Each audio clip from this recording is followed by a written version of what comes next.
Today I'm going to be reading The Best Nest by P.D. Eastman. The Best Nest.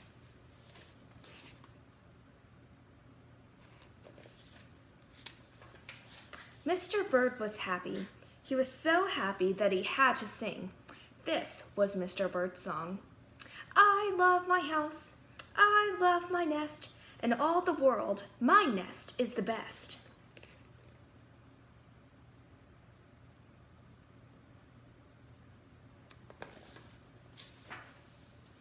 Then Mrs. Bird came out of the house. It is not the best nest, she said.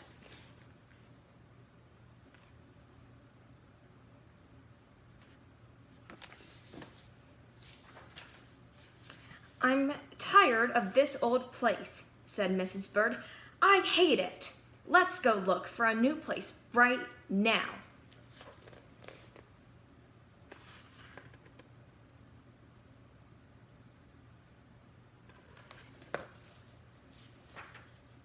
So they left the old place to look for a new one. This place looks nice, said Mr. Bird. Let's move in here.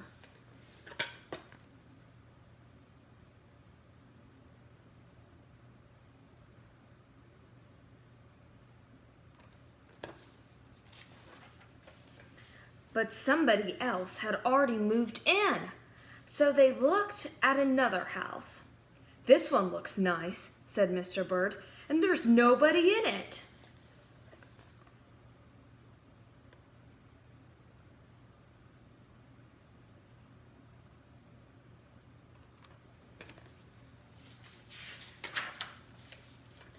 You're wrong, said Mrs. Bird. This house belongs to a foot.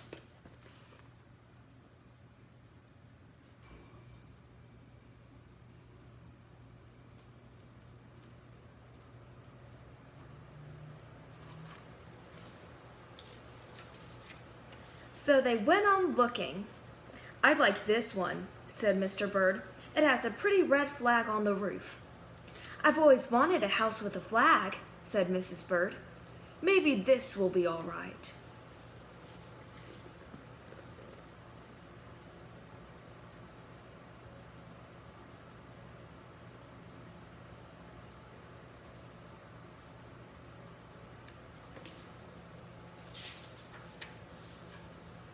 But it was not all right. I guess I made a mistake, said Mr. Bird.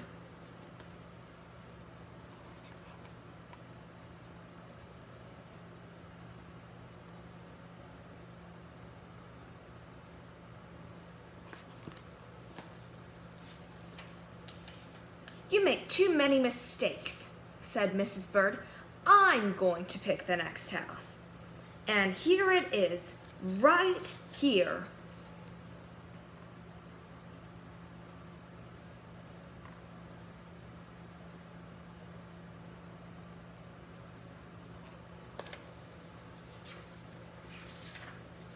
They flew in. They looked around. Isn't it too big? Asked Mr. Bird. I like this place, said Mrs. Bird. This is the place to build our new nest.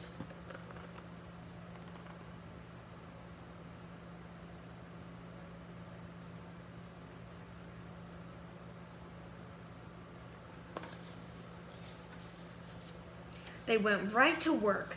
They needed many things to build their nest. First, they got some hay.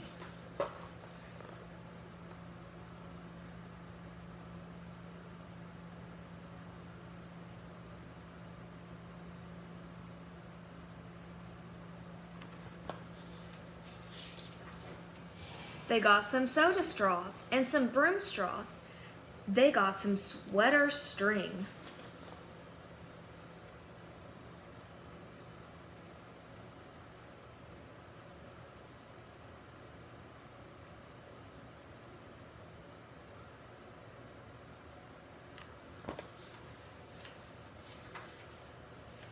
They got some stocking string and some mattress stuffing.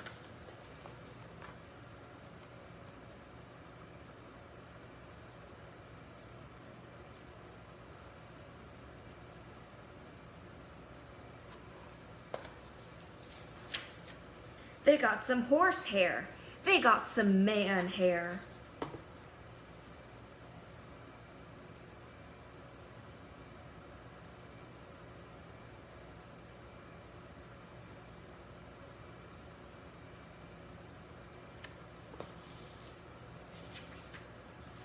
And soon they had all the hay, all the straw, all the string, all the stuffing, all the horsehair, and all the man hair they could carry. And they took it all back to build their nest.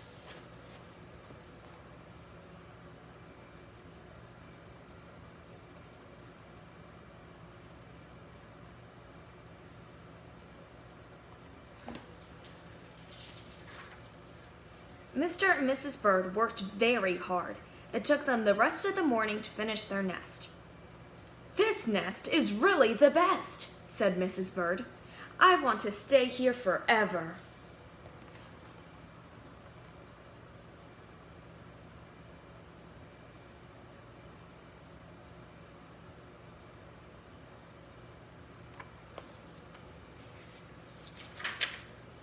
Mr. Bird was very happy too. He flew to the top of his house. He sang a song again. "I love our house, I love our nest, in all the world our nest is the best." He was so busy singing, he didn't even see Mr. Parker coming.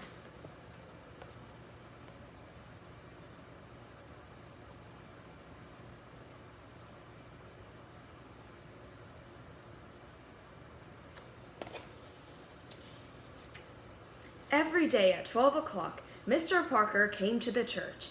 Mr. Parker came to pull a rope. The rope went up to the bird's new nest.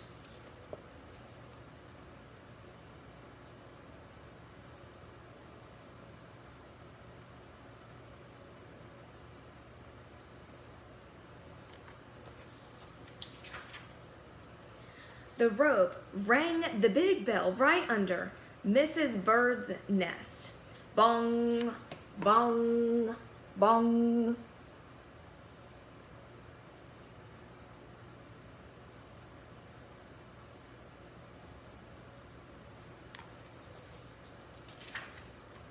Mrs. Bird got out of there as fast as she could fly.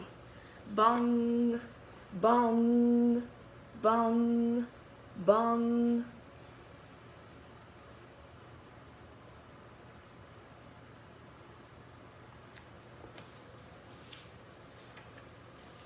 When Mr. Bird came in, all he could see was a mess of hay and string and stuffing and horsehair and manhair and straws. Where was Mrs. Bird?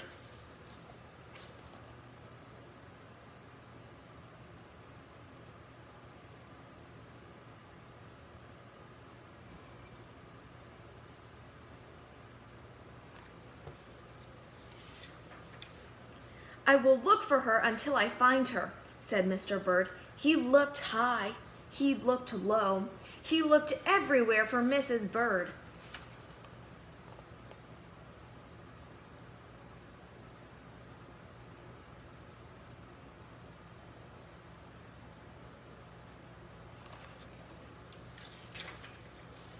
He looked down into a chimney, but Mrs. Bird was not there.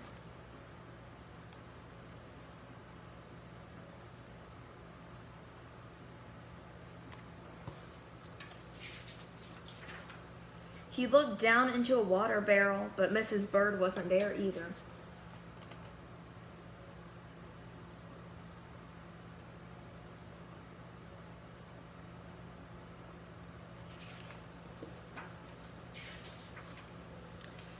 Then he saw a big fat cat. There was a smile on the big cat's face. There were some pretty brown feathers near the fat cat's mouth. Mr. Bird began to cry. "Oh dear," he cried. "This big fat cat has eaten Mrs. Bird."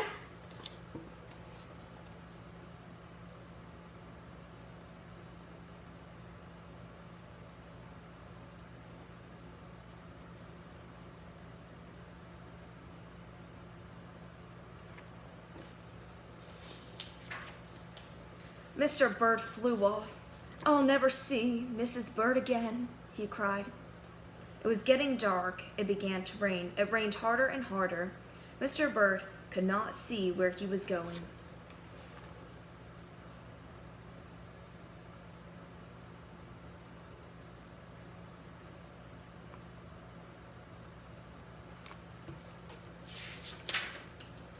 Crash! Mr. Bird bumped into something.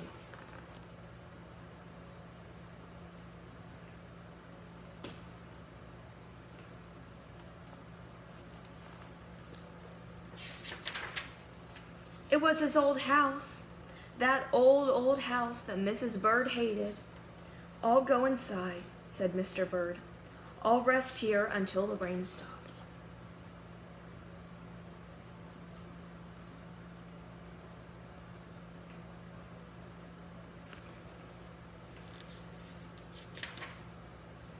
Mr. Bird went in, and there was Mrs. Bird sitting there and singing, I love my house, I love my nest, in all the world, this nest is the best.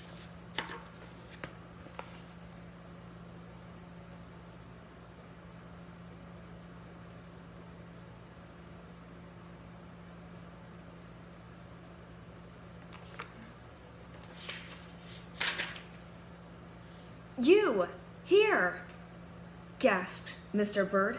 I thought you hated this old nest.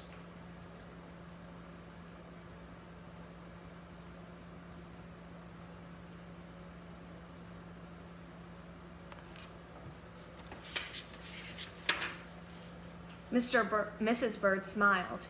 I used to hate it here, she said.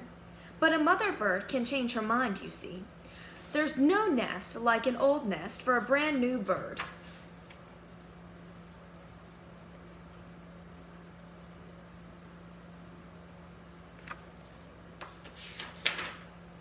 And when the egg popped, the new bird thought so too.